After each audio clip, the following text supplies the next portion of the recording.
Good afternoon. Tommy Diaz, Harris County Sheriff's Office, Assistant Chief over the Law Enforcement Command.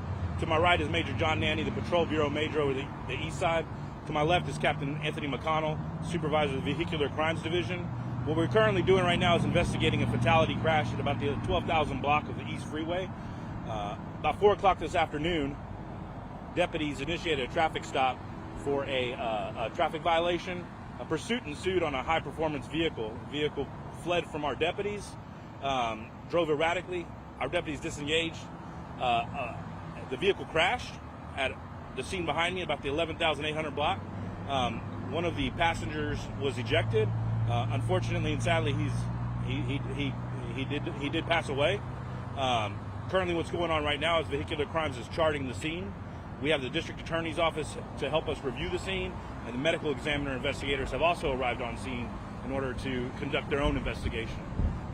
In these types of situations, we also include our Internal Affairs Division to ensure no policies were violated as we pursue these vehicles. We're very fortunate right now that all of our deputies are safe.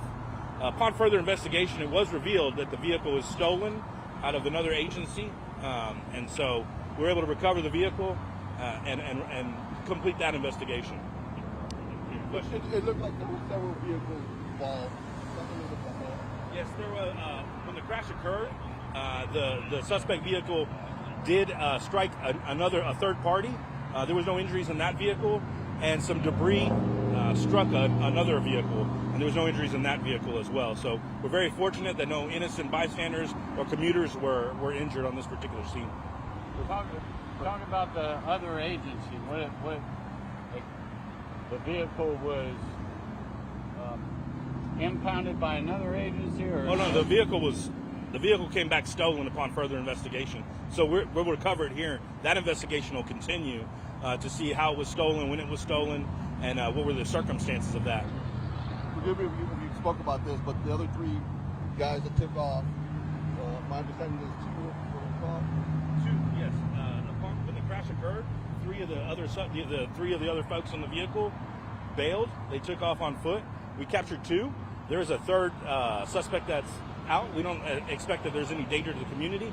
But if you do know who that suspect is, we imagine that he probably has some injuries. We need to make sure that he gets some medical assistance. So if y'all could call us, our non-emergency line, 713-221-6000, provide his whereabouts so we can get him some medical assistance. How was the vehicle discovered that it was stolen? Up after the crash. Oh, so okay. it was revealed at that particular instance. I got you. So the vehicle wasn't in pursuit. You guys weren't in a pursuit of the vehicle. We were pursuing the vehicle. Oh, okay. And then with some of these high-performance vehicles, they just outrun many of our the equipment that we have.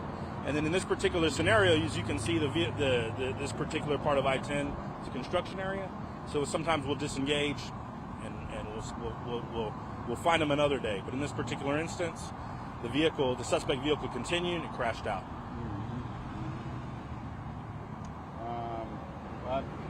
As far as the victims are the suspects in the vehicle, what type of injuries did the two suffer that you guys apprehended? So we did transport the other additional suspects to local hospitals. They were treated. There were minor injuries, but we're very fortunate for that. We're also thankful to some of our partner first responders. Crosby Fire Department assisted us with some cooling stations, and we're very grateful for the District Attorney's Office for making the scene. And we're trying to open this lane up as quickly as possible. Y'all kept, I guess, the shoulder open the whole time. Yes. I mean, it's kind of dangerous or working on the freeway like this? We kept the lane open so we can continue traffic flowing, even if it was slowly. But the greater danger in that particular instance is for the folks that are walking on the highway. So we definitely make sure that our deputies stay on the secure side. But everyone's been very respectful. We want to thank the public for that. There wasn't a whole lot of honking or road rage or anything, so we're very thankful. Good deal. Mm-hmm. Do you want to talk about anything about the possible, what charges may be in place for these guys? Sure.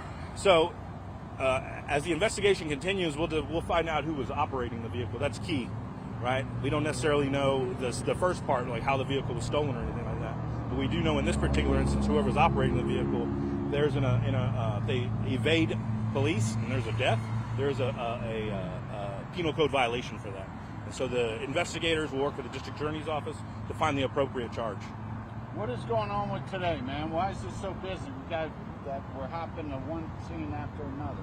So, summer, kids are out of school, it's hot, folks are trying to get out and about.